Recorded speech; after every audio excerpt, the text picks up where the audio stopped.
show some of our beautiful paintings over there. And I hope, by the end of the play, at least you take one. Okay, let's continue. The first part of our play just was called the daily life. Now, the next part we're about to see is called love and marriage.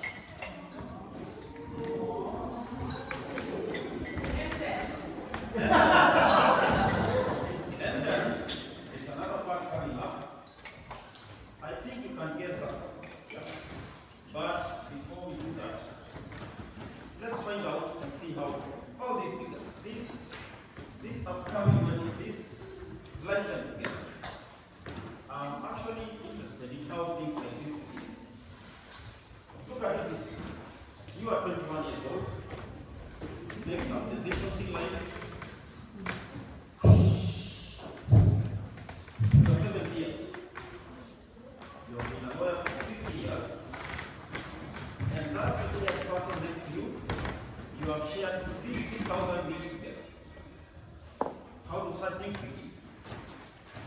George and Emily are just going to show you a conversation they had when they knew at the same goal they were meant for each other.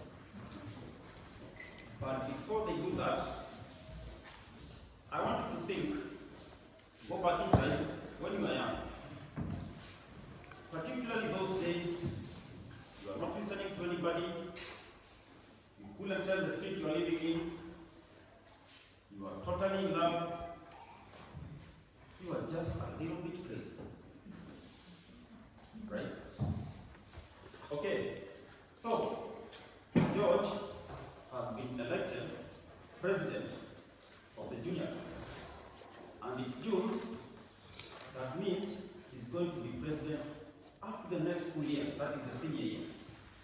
Emily has been selected secretary and treasurer at the same time. Now, I don't have to tell you how important that is. Well, here they are, coming down the main street.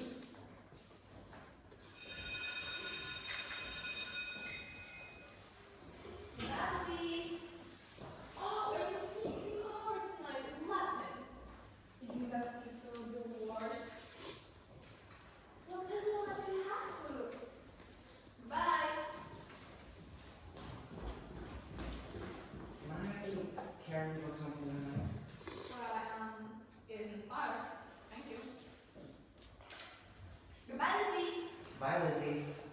I'm awfully glad you're elected too, Emily. Thank you. Emily, why are you mad? I'm not mad at you. Well, since you asked, I might as well say it right out.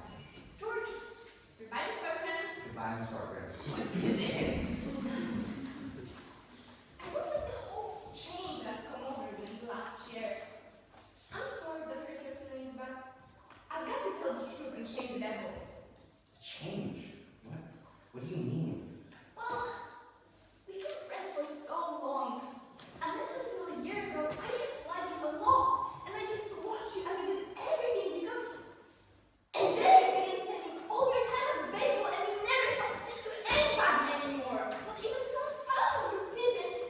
And George, it's a fact that you were awfully conceited and stuck up. And all the girls say so. They may not say so to your face, but that's what they've been saying about you behind your back. And it hurts me to hear them say that, but I've got to agree with them a little. I'm sorry that hurts your feelings, but I can't be sorry I said it. I'm glad you said that. I never thought that such a thing was happening to me. I guess it's hard for a fellow not to have faults creep into his character. I always expect men to be perfect. Oh, I don't think it's possible to be perfect. Well, my father is. And your father is. I don't see why you shouldn't. But it's the other way around. Men aren't naturally good, but girls are. Well, you might have to right now that I'm not. It's not as easy for a girl to be perfect because girls are more intelligent.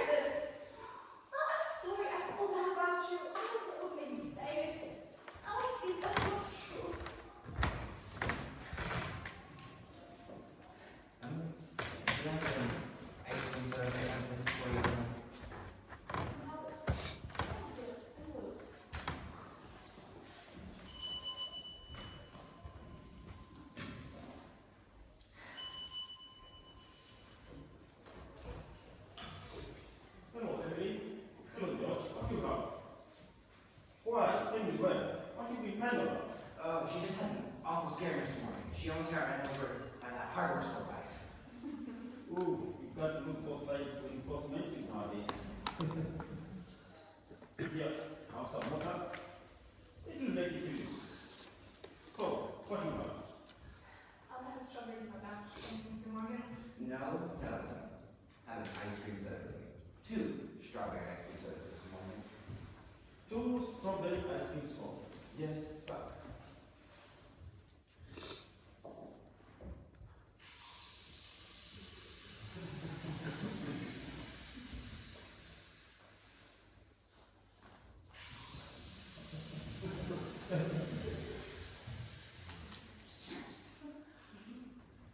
Well, here you go, 2 ice cream. I tell you right now, there are 2,000 buses crossing down this street right now. And now they're bringing in this automobiles. It's changing up. There are buses. I have another. I'll check. They're so expensive. Don't you? We're celebrating. You know what else I'm celebrating? No. I'm celebrating because I got a friend to tell me all the things I have to do. George, please don't think of that. I don't know why you said it. No, Emily, I'm glad you spoke to me. You'll see. I'm gonna make a change. So quick. And, Emily, can I ask you a favor? What? Emily, if I go away to state agriculture college next year, will you write me a letter once in a while? Well, maybe being away for 3 years. Maybe letters from here would be so interesting after a while. Our town isn't a very important place when you think of all the towns in the world. The day wouldn't come when I wouldn't want to know everything that happens. I know that's true. Well, then I'll try to make letters interesting.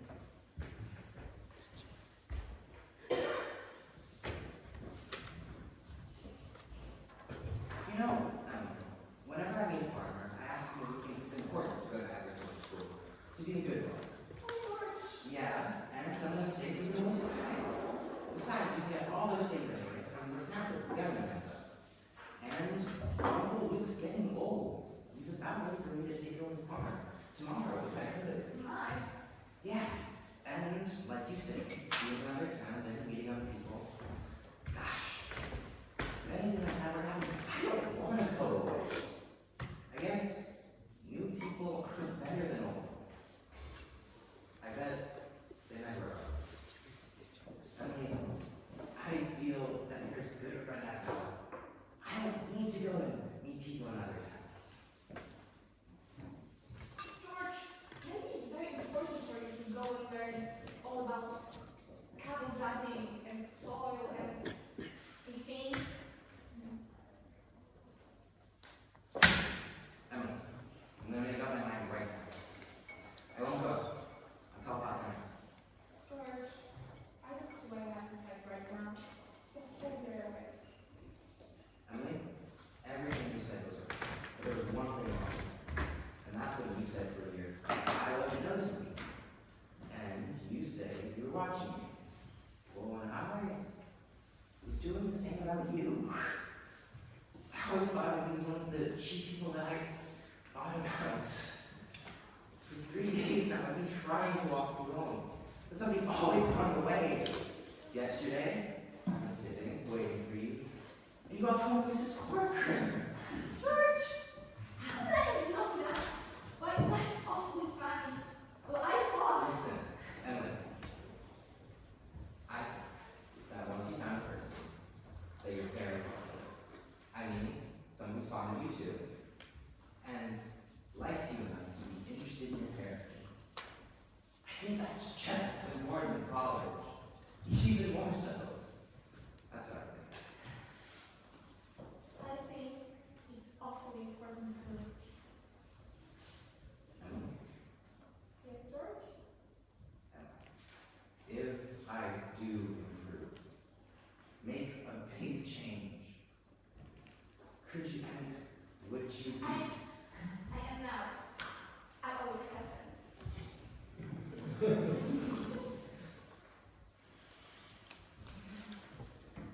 So, I guess this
There are a lot of thoughts that go on during a wedding.